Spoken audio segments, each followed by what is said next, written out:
What's up, CNC Woodworkers? My name's Corbin Dunn, and today I'm coming from my truck camper because I'm displaced by the fires going on in California.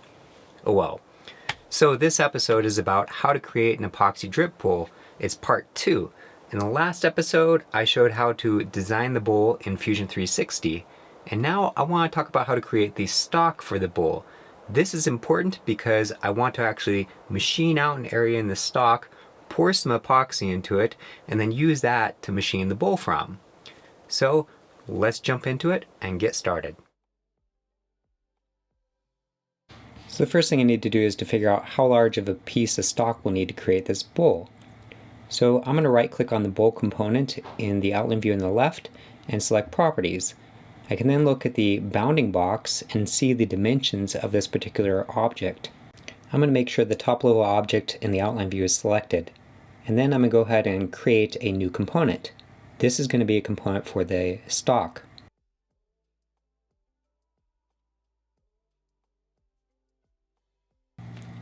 The creation of the new component automatically selected it and activated it.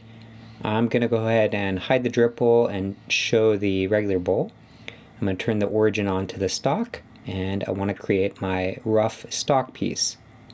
So I can't directly select the XY axis, so I left click and hold on it until a menu pops up, and then I can scroll down with the mouse and select the XY axis. I can then right click on this selected plane and select Create Sketch. I want to create a sketch for the stock piece, so I select the rectangle in the toolbar, and I want the center rectangle, so I just select it in the sketch palette. And then I can create a center rectangle to be about 6 inches by 6 inches, which is about a 1/4 inch larger than our actual bowl size. I can then click in the center of the rectangle somewhere and it selects it, making it show the light blue color. Hit E for extrude, and I can extrude it to be the size or the height of our stock piece. And I'm going to create some stock that's 2.5 inches tall, so I type 2.5 and hit enter. As usual, for good organization, I'm going to go ahead and rename the body that it created to be the square stock body. And then for more good organization, I'm going to expand the sketches outline item and rename it to be the square stock body base dimensions. So this is the basic stock that we're going to be doing the machining from, but I want to create the drip stock to machine and pour epoxy into. So I right click on this body and select Copy. And then on the stock component, I right click on it and select Paste to create a new copy that's unique. I can then go ahead and rename it, and let's call it Drip Stock Body.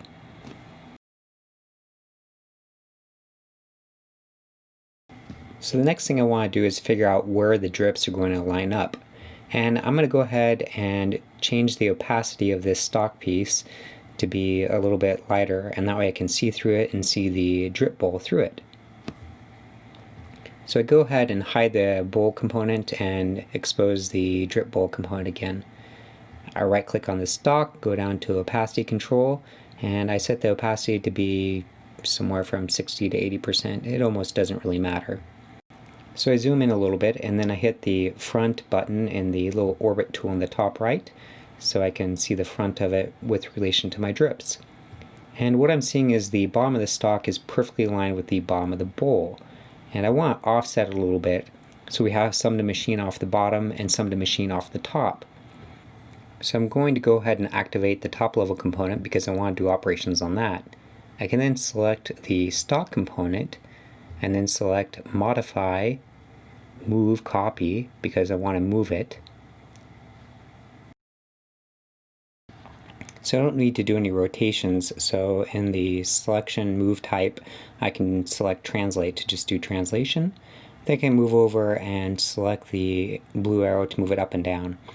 And now what I'm going to want to do is leave a lot of stock on the top of the bowl for when I actually machine the bowl shape, and I can kind of place it sort of in the middle. I should do about 1/8 of an inch on the top and 1/8 of an inch on the bottom.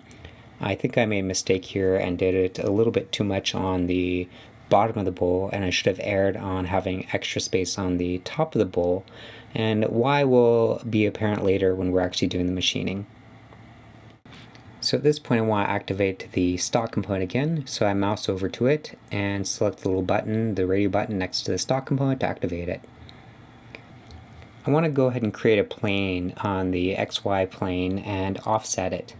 And so I'm going to just orbit a little bit and then hold down the left mouse button until I can see the selection menu, and mouse down and select the XY plane.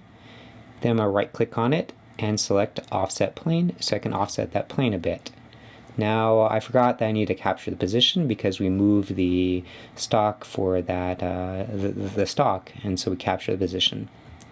And now I can move the plane up. It's really hard to see the faint orange line of where the plane is, and my goal here is to move that orange line to be kind of directly below the bottom of the drips, which is one of the reasons that we have the transparency set. So I'm going to go ahead and hit OK and take a look at the plane, and when I look at the position of the plane was not where I want, so I hit the front side of the orbit tool and I can right click on that feature and select edit feature to modify it. One of the great things about Fusion 360. I can then move the plane up a bit until it looks like it's just below the bottom of the drips, and you'll see why we do this in a short bit. So as usual, good organization is name our components things that make sense to us. So I'm going to go ahead and expand the construction folder in the outline view on the left, or the browser, and I'm going to rename that plane to be the bottom of the drips. So I'm going to go ahead and orbit a little bit and then hold down the left mouse button and select that plane. I could also select it in the browser outline view, and I want to offset again. So after I select it, I right clicked and select offset plane, and I moved it up. And I want to move it up to basically the widest portion of the bowl. And it really doesn't have to be exactly perfect. I kind of just eyeball it to be the widest portion. Then I go ahead and rename it again. So this is going to be the top plane for the drips.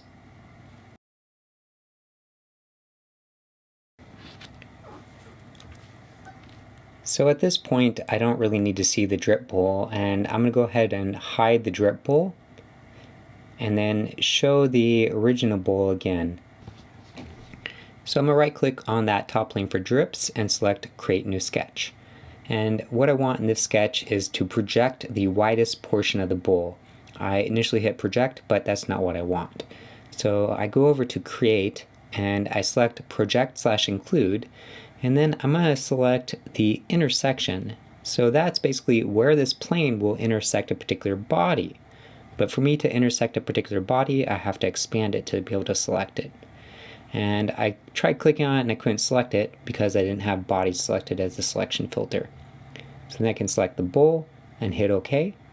And what this did is it created purple project lines in the sketch for where it would intersect in that particular plane against the bowl body. This is going to be useful in just a little bit. So I'm going to hit finish sketch, and we're going to go back over and rename that sketch to be the top of the drips. Now I want to do the same thing for the bottom of the drips. So that bottom plane for the drips, I'm going to right click on it and go ahead and select create sketch. Then I'm going to select create, project include, and select intersect. Bodies is already selected for the selection filter. I'm going to select the bowl for the thing that we're going to intersect with, and that is basically the slice where this plane will intersect with in the model. And so that's the bottom of the drips. So inside of here, I'm going to go ahead and hide some things to make the visibility a little bit better to see what we're actually doing, because it gets a little bit confusing at this point. I'm going to go back to the top of the bowl, and I want to basically go from the widest outside part to the innermost inner circle of the thing that we're going to be creating, because we want to just create a bumpy profile inside of here to machine out and pouring with epoxy. So the bottom of the drips, I want to project the top outer line into our current sketch. So I hit P for project, select that top line, and now it projected it down into the bottom of the drips. So if I hide the top of the drips, I get a clear indication of exactly what we have for the intersection of the top and the bottom of the bowl. So these lines that we have are the exact intersection with the bowl, and I want to give us a little bit of leeway with it. So I'm going to go ahead and select the outer one and hit the modify offset, and then I'm going to offset a little bit, maybe 100 thousandths of an inch, and then I'm going to go ahead and do the same thing inwards on the inside one. This allows us just to have a little bit of alignment mishaps kind of go on in our machining for the first operations and to not worry about things. After that, I can select the purple lines and hit X to make them into just construction lines that don't mean anything.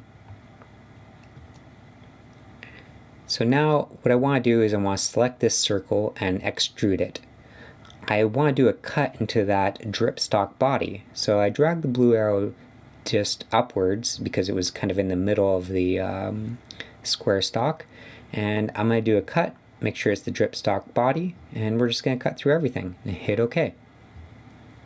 So what we can see here is a nice indication location of basically a mold that we could pour some epoxy into and create a bowl out of.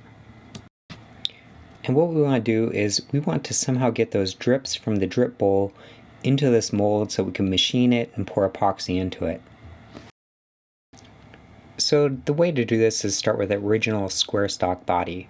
I right click on it and select copy, and then I right click on the stock component and select paste to create a copy of the square stock body component. So if you watched the previous video, you probably know what I'm going to do at this point.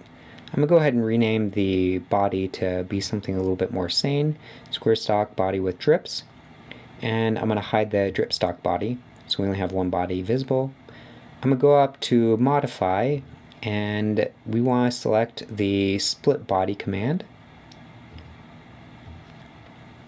So I'm going to select that square stock body that we want to split, and I'm going to expand the drip bowl and select that drip cut tool that we had before.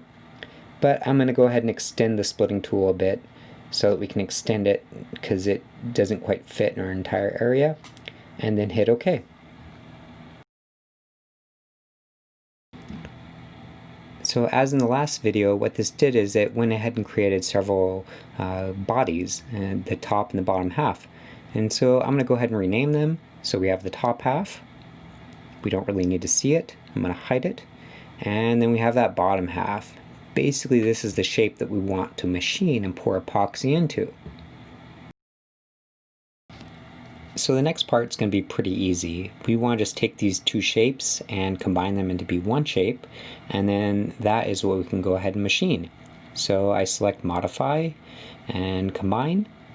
I select the drip stock body, and for a tool body I select that creation of that one that we just made and do a join and hit OK. So now we have one body to machine, which is that drip stock body. And this is perfect. This is what we want to work with. To make it a little bit easier to see, I'm going to right click on the body and hit the opacity back to 100%. This is what we're going to do to machine and pour epoxy into. Hey, thanks everyone for watching this video. If you have any questions, comment below and I'm happy to answer them. Like, subscribe, and comment. It encourages me to make more videos. Thanks everyone.